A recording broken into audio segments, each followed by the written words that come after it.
አገዘኝ አገዘኝ አገዘኝ አገዘኝ አገዘኝ አገዘኝ አገዘኝ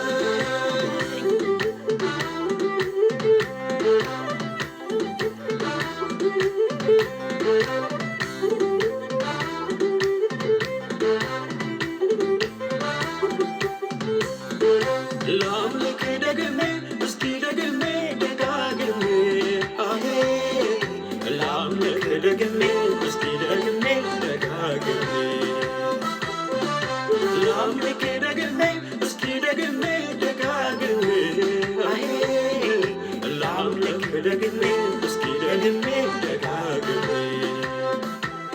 ይምጣ ወደ ላይ በድንኳኔ ያምልኮ የዘማሩ ቅኔ የሆንክልኝ ሳስበው ከዚህ በላይ ምን አለ ብሆነው ከፍ በልልኝ ከፍ በልልኝ ከፍ በልልኝ ከፍ በልልኝ ደገታ ይልኝ ደገታ ይልኝ ደገታ ይልኝ ደገታ ይልኝ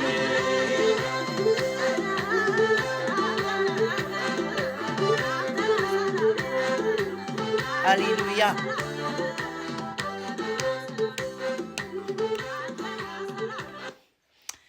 ሃሌሉያ። ኢየሱስ ጌታ ነው። ዛሬ እሁድ ነው። ጠዋት እንደነገርኳችሁ አምልኮ በህብረት ውስጥ የሚገኘውን የእግዚአብሔርን ጸጋ ለመካፈል በአንድነት ጊዜ ነበረን። በጣም ደስ የሚል እግዚአብሔር የሚከብርበት ደግሞ የጌታ እራትን የምንወስድበት ቀን ነበር። አብረን የኢየሱስ ክርስቶስን ስጋና ደም ለእኛ ብሎ መፍሰሱን፣ ለእኛ ብሎ መቆረሱን፣ ለእኛ ብሎ የሆነውን ነገር ሁሉ እንድናስብ የሚያደርገኝን መታሰቢያ ዛሬ በህብረታችን ውስጥ ነበረንና በጣም በቃ የእግዚአብሔር ህልውና የእግዚአብሔር አብሮነት በቃ በአምልኮ መሪዎች በጸሎት በቃል ያካፈለን መጋቢያችን ነበረ። በጣም በሚገርም በእግዚአብሔር መረዳት ውስጥ ባለ የእግዚአብሔር ቃል ውስጥ በተረዳ ማንነት ነበር ቃል ሲያካፍለን የነበረው። በጣም ደስ የሚለን ጊዜ ነበረን። አብረን ደግሞ የሻይ ቡና የህብረት ጊዜ ነበረን። በቃ ደስ የሚል በቃ መንፈስ የሚያድስ ምን ነው ሁልጊዜ ከእግዚአብሔር ህዝብ ጋር አብሬ በሆንክ የሚያሰኝ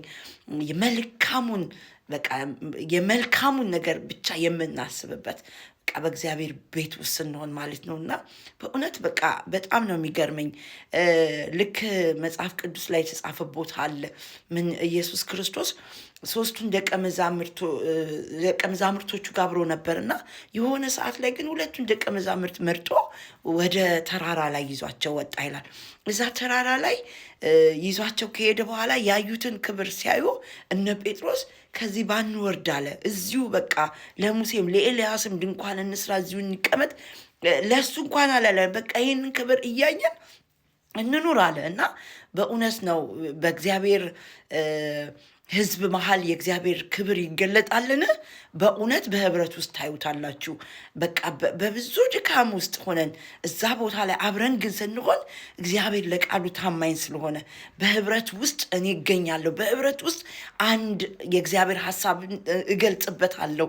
በእናንተ መሰባሰብ ውስጥ እኔ እገኝበታለሁ ባለው ቃል መሰረት በቃ አብ፣ ወልድ፣ መንፈስ ቅዱስ አንድ እንደሆኑ ህብረትን የሚወድ አምላክ በሱ በእግዚአብሔር ልጅ በኢየሱስ ክርስቶስ በተከፈተልን በሰማያት ሰማያት በተከፈተልን በር መግባት ስለሆነልን እኛ ስንሰበሰብ መንፈስ ቅዱስ እንደፈለገ ይሄዳል ማለት ነው። በእኛ መሃል ልባችንን ይፈውሰዋል፣ አካሄዳችንን ያስተካክላል፣ ነገሮቻችንን ይቀድሳል። በምን ብንል በመንፈስ ቅዱስ አማካኝነት እና በህብረት ውስጥ ያለን አንድነትን ኢየሱስ ክርስቶስ የመክበሩን ምስጢር የምናይበት ኢየሱስ ክርስቶስ የተናገረበት ቦታ አለ። እኔ ወደድኳቸው፣ ያንተን ሀሳብ ደግሞ አሳወቅኳቸው። ይሄን ሀሳብህን ደግሞ እነሱም ደግሞ ይሄን አውቀው እንዲኖሩ እንድትጠብቃቸው፣ በዓለም እንዳሉ እንድትጠብቃቸው። ዓለም አላወቀኝም፣ ግን እነሱ ግን ያውቁኛል ይላል። እነማን ናቸው? ደቀ መዛሙርቱን ነው እንደዛ ያለው። ደቀ መዛሙርቱ ደግሞ እኔን ያውቁኛል፣ ስለዚህ እኔም ባወቁት መንገድ ደግሞ ለሌሎች ያሳውቃሉ። እኔ ወደ አብ ሊሄድ ነው። ግን መንፈስ ቅዱስን በወረደ ጊዜ በውስጣቸው የመንፈስ ቅዱስ ሀሳብ የእግዚአብሔር ሀሳብ በውስጣቸው ስለሚኖር እነሱ የተናገሩትን የሚያምኑ ብዙ ምዕመናን አሉና ስለ እነሱም ጸልያለሁ፣ ወደፊት ገና ስለሚያምኑት ጸልያለሁ ብሎ ኢየሱስ ክርስቶስ እንኳን ለአማኞች ጸልዩዋል። ለምን? ዓለም ላይ ከባድ ነገር ስላለ ማለት ነው። ስለዚህ ዓለም ኢየሱስ ክርስቶስን አልተቀበለችም፣ ገፍታዋለች። ግን ዛሬ መጋቢያችን ሲለን ነበር፣ በቃ ይሄ የመጨረሻው እራት የበላበትን ጊዜ ይናፍቀው ነበር። ከህዝቡ ጋር ያለውን ነገር ያደርግ ነበረ እና ይህንን እራት አብሬያችሁ እንድበላ እናፍቃለሁ አላቸው። ከዛም ደግሞ የመጨረሻው እራት ነበር። ሶስተኛው እራት ግን አብሯቸው አልበላም። አብሯቸው በልቶ ግን መጨረሻ ላይ እግራቸውን አጥቦ ነው የተለያቸው። ከዛ በኋላ ሞቶ ተነስቶ ወደ አብ አድርጎ ከዛ መንፈስ ቅዱስ ልኮላቸው የኢየሱስ አብሯቸው የነበረውን ጊዜ የሚያስታውስና ለካ አብሮን የነበረው ይሄ እግዚአብሔር ልጅ እኛ እዚህ ከምናውቀው በላይ ነው ለካ የሚልና እሱ እንደሆነው እንኳን ባንችል ግን በቃ በሱ በነገረን መሰረት ለመኖር እንሞክራለን ባሉት ውስጥ በቆረጡት ውስጥ በ12ቱ ወንጌል እዚህ እኛ ድረስ ደረሰ። እንግዲህ አስቡ፣ ኢየሱስ ክርስቶስ ሞቶ ከተነሳበት 2026 ዓመት ሙሉ ኢየሱስ ክርስቶስ ይሰበካል። አይሰለችም። ሁልጊዜ አዲስ ነው። ሁልጊዜ እንግዳ ነገር ነው። ሁልጊዜ ሲሰማ መንፈስን ያድሳል። ሁልጊዜ የሰራው ስራ ማሰብ ሲጀመር የሰው ልጅ በጣም ይገረማል። ምክንያቱም ማንም ሰው ያለ ምክንያት በጎ መሆን አይችልም። ማንም ሰው ያለ ምክንያት መውደድ አይችልም ከኢየሱስ በስተቀር። ከሱ የተማርነው ይህንን ነው። የተሰጠንን ፍቅር የምንሰጥ እግዚአብሔር ይረዳናል። ቅዱሳን በተሰበሰባችሁበት ቦታ፣ በምትገኙበት ቦታ የናዝሬቱ ኢየሱስ እንደሚገኝ አብሮን እንደሚሆን እያለ ዛሬ መጋቢያችን ሲያስተምረን ነበር።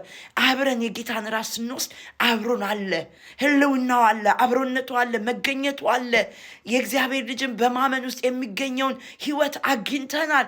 ያ ደስ የሚያሰኝ እግዚአብሔር የተናገረውን የምንሰማበት አእምሮ ተከፍቶልናል። ልቦናችን ተከፍቷል። ወዶናል። መወደዳችንን አውቀናል። በመወደዳችን ውስጥ ያለውን ፍቅር ተረድተናል። ስለዚህ ወደ እግዚአብሔር እንጠጋለን። ዕለት በዕለት በእግዚአብሔር ቃል በመረዳት በእግዚአብሔር ቃል በመኖር በእግዚአብሔር ቃል ውስጥ በመታነጽ የሚገፋ ነገር አለ፣ ግን ታግሰን ችለን ያንን የምናደርገው ደግሞ እግዚአብሔር አቅም ሰጥቶን እግዚአብሔር ይህቺ ጥቂት ጊዜ የምንሰጣትን ጊዜ እሱ በብዙ መንዝሮት ብዙ በደል ብዙ ጥፋት እያለብን በዚች በማመናችን ብቻ በደላችን እየተሸፈነ ኃጢአታችን እየተሸፈነ በቀን ንስሐ በመግባት ወደ እግዚአብሔር በመጠጋት ሀሳቡን በመረዳት ውስጥ የእግዚአብሔር ልጅነታችንን እንፈጽመዋለን። ኢየሱስ ይመጣል ወገኔ፣ ጊዜ የለም። ኢየሱስ ይመጣል። እንደተናገረው የእግዚአብሔር ቃል ላይ እንደተናገረው እግዚአብሔር ከሰማይ ሰማያት እወለዳለሁ እንዳለ ኢየሱስ ክርስቶስ እንደተወለደ በምድር ላይ እንደ ሰው እንደተመላለሰ ከኃጢአት በቀር መከራ ሁሉ እንዳለፈበት ሞቶም ደግሞ እንደሚነሳው እንደተናገረው ሞቶም ወደ ሰማይ ሰማያት እንዳረገ በአብ ቀኝ ተቀምጦ ስለኛ እንደሚማልድ ደሙ አሁንም ትኩስ እንደሆነ ለሚያምኑት ሁሉ የሚታይ ስለሆነ ሃሌሉያ፣ ንጹህ ደም ስለሆነ ተመልሶም ስለሚመጣ ተመልሶ ሲመጣ ግን ለፍርድ ነው። ለሚወዱት ደግሞ ለማክበር ነው። አብረነው ልንከብር ነው። ስለዚህ እንዳይፈረድብን በማይታመነው ውስጥ የሚታመነውን ኢየሱስን እንድናምነው በማይታየው ውስጥ የሚታየውን መንፈስ ቅዱስ እንድንጠራ እግዚአብሔር እጁን ዛሬም በእኔ በሌሎችም ወገኖች ይጠራቸዋል። እጁን ይዘረጋላቸዋል። ኢየሱስ ክርስቶስን በማመን የዘላለም ልጅ መሆን፣ ወደ እግዚአብሔር መንግስት መግባት፣ በሕይወት መዝገብ ላይ መጻፍ እንዲሆንላችሁ ያላመናችሁትን እግዚአብሔርን እንደ ሐሳቡ እንደ ዕቅዱ ያልተመራችሁትን ይጠራችኋል። አይሰለችም። ለምን? የመጣው ለሰው ልጆች ስለሆነ፣ የመጣው ሰውን ስለሚወድ እወዳችኋለሁ። መልካም ዕለተ ሰንበት ይሁንላችሁ።